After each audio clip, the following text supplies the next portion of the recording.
je pense que jusqu'à aujourd'hui, je croyais que ce bout de terrain au plus profond de la France avait été officiellement donné à la ex-Yougoslavie, qui elle-même n'existe plus.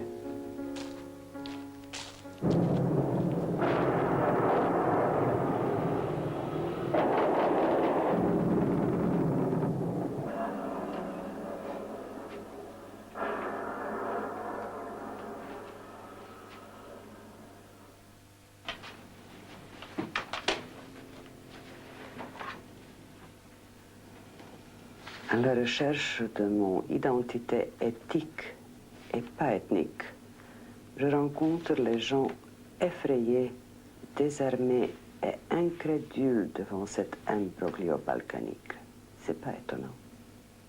J'ai l'impression que entre les divers États de l'ancienne Yougoslavie, on se dispute un peu l'identité des malheureux soldats qui ont été massacrés par les nazis. Les uns voudraient qu'ils soient tous croates et les autres tous bosniaques. En fait, je suis persuadé qu'il y a à la fois des croates et des bosniaques. Nous en sommes certains. Mais malheureusement, nous n'avons jamais eu d'identification individualisée, homme par homme, victime par victime. On a longtemps cru que ce cimetière était un morceau de la ex-Yougoslavie, qu'il avait même un statut extraterritorial. Est-il vrai? Il y a une quinzaine de jours, j'ai eu l'idée de procéder à une vérification. Alors voilà le terrain qui nous intéresse, et le monument se trouve ici. La parcelle 318, c'est très clair, appartient à l'État. Alors, nous avons pour établir... À l'État français, c'est le résultat de l'État votre français, découverte. au ministère de l'économie et des finances. Ils étaient les chefs de l'insurrection. Un Croate, il paraît qu'il était communiste. Un musulman, combattant dans les maquis yougoslaves. Il se fait prisonnier et continue la lutte contre le nazisme sous l'uniforme de lieutenant SS. Un autre Croate, né en 1924. Il n'a pas encore 20 ans quand les Allemands l'abattent ici à Villefranche.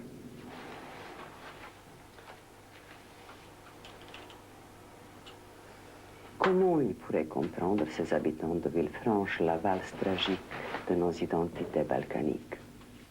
Moi-même, j'ai mis du temps à comprendre pourquoi ma grand-mère, ma mère, ma sœur et moi, on est nés dans la même maison, dans la même ville, mais dans 4 différents pays.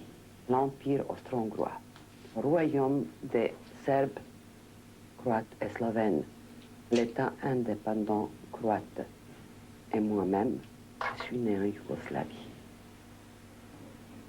Quand ces soldats sont arrivés, le maire a dit ce sont des Croates, ils le tenaient des Allemands eux-mêmes, et nous avons continué à les appeler la révolte des Croates.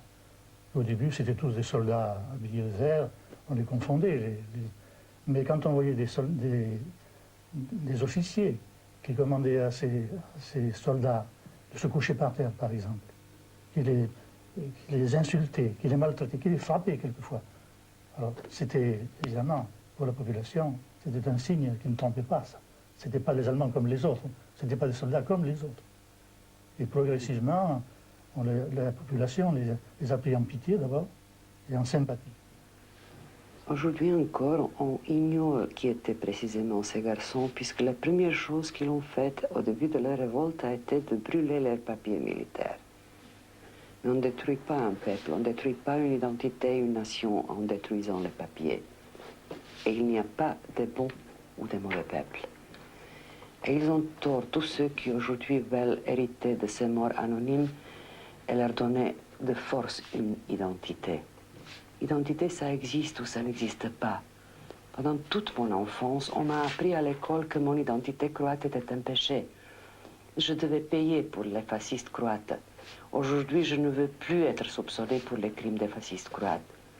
Ici, à Villefranche, le mémorial des Croates me donne droit d'être fier d'être croate.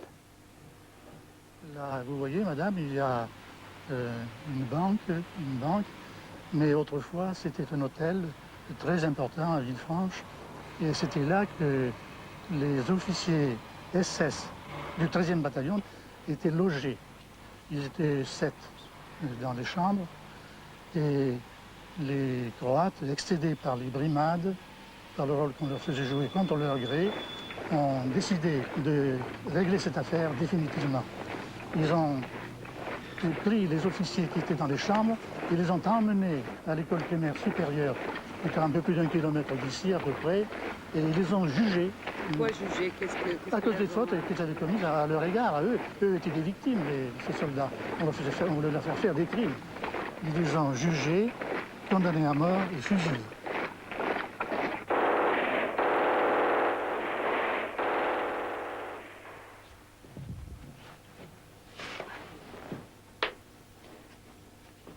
Toi aussi, mon père, tu faisais partie des soldats croates incorporés malgré eux, avant que ton bataillon passe aux partisans, de la même manière que les soldats croates de Villefranche au Maquis. Et pourtant, malgré ton combat contre le fascisme, tu m'as longtemps caché cette photo où tu portes un uniforme de soldat croate. Pourquoi tu ne pouvais pas en être fier en ex-Yougoslavie? Pourtant, tu aurais pu être fier. C'est ce que j'ai compris ici à Villefranche, puisque ce même uniforme ici, comme toi en Croatie, s'est révolté contre le fascisme. Il y a eu une répression sauvage dès que les Allemands se sont mis en garde contre les Croates. Et vous voyez cette bouche d'égout, là? Oui. Eh bien, en face, il y avait la prison militaire dans laquelle se trouvaient des résistants français qui ont vu les Allemands tirer sur les Croates dans la bouche d'égout. Et après, dans toute la ville, évidemment, c'était la chasse aux révoltés. Et ça s'est produit, toute la ville a été concernée.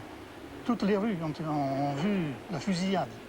Il y avait un mort devant une maison en bas et un deuxième un peu plus loin. Les gens qui arrivaient là voyaient le mort. Et de même, dans les rues qui montent, il est resté longtemps d'ailleurs des traces de balles, même dans cet hôtel. On les a enlevées tardivement.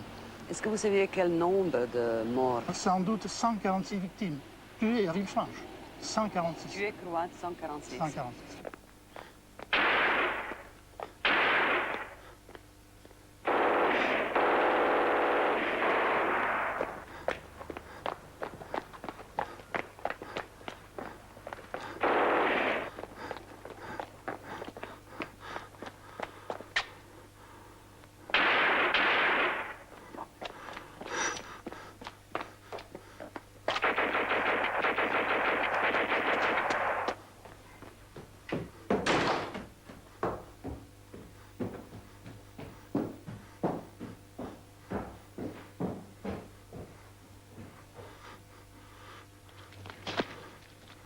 Nous avons entendu monter quelqu'un. Maman a cru que c'était une locataire qui montait.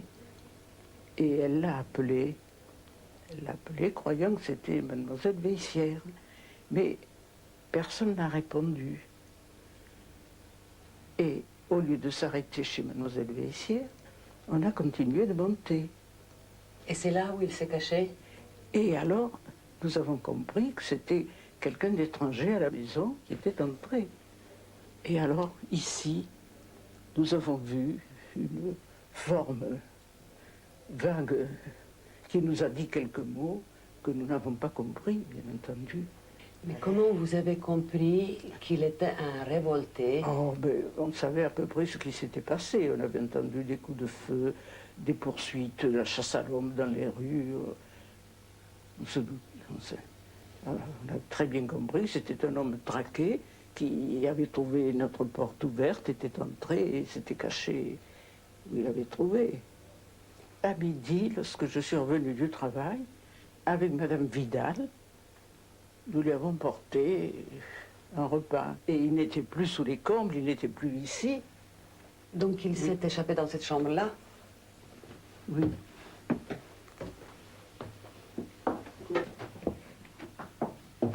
Donc c'était cette pièce ici? Et oui. Alors, nous sommes montés avec Madame Vidal à midi. Et alors, il n'était pas là. J'ai compris qu'il s'était caché dans le pigeonnier. C'est là le pigeonnier? Et oui, c'est là le pigeonnier où on ne peut se tenir qu'en rampant, bien entendu. Oui. Il est descendu et c'est alors qu'il nous a expliqué qu'à l'hôtel, oui, il y avait 5 officiers secs. Il les avait arrêtés, fusillés. Il me dit, c'est moi. Ah. Et voilà, ce sont des présentations qu'il a faites. Combien de jours il a resté? Eh bien, 16 jours, du 17 au 22. Au 22, le jour de la foire. Et pourquoi il est parti? Il est parti, c'est moi qui lui ai demandé de partir. Enfin, non, je lui ai demandé, parce que monsieur le curé, à qui j'en avais parlé, m'avait dit, je peux vous procurer des vêtements civils. Alors, il m'avait parlé de civil, il comprenait le mot civil, parce qu'il ne comprenait pas le français. Hein. Alors, je lui ai demandé, vous, civil, vous partiriez? Il m'a dit, ya. Il parlait un dialecte allemand. Il me disait, c'est ce qu'il savait, quoi. Qu'est-ce que vous avez ressenti, mademoiselle Plot, quand il est parti? Ce que nous avons ressenti, parce que nous l'avions fait manger un peu plus tôt, pour qu'il parte à midi, au moment où les gens sont à table, vous savez, il risquait de rencontrer moins de soldats allemands à ce moment-là. Et alors, on l'a regardé partir, tout ça. M. Vidal nous a dit, il est au bout de la rue. Nous sommes rentrés et nous nous sommes mis à pleurer avec maman. Parce que de voir ce garçon-là, en pleine jeunesse, et on ne savait pas si dans une heure, peut-être, il serait tué, vous savez. On ne peut pas s'y faire la guerre.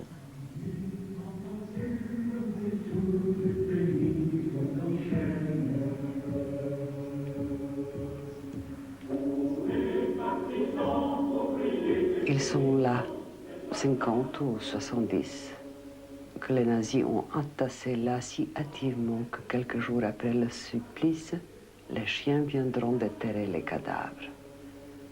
Le 15 octobre, les SS déverseront 600 kg de chaux vives sur le charnier. La chaux vive les a dissous dans l'anonymat. Ils sont orphelins de leur patrie, comme elle a dissous leurs identités. La chaux vive de la haine a dissous mon pays. Et pourtant, ce souvenir est vivant. Il fait partie de mon histoire. Les chaux vives qui veulent dévorer les mémoires peuvent enfanter l'identité des justes. Nous allons vivre avec des racines brûlantes de toutes les chaux vives.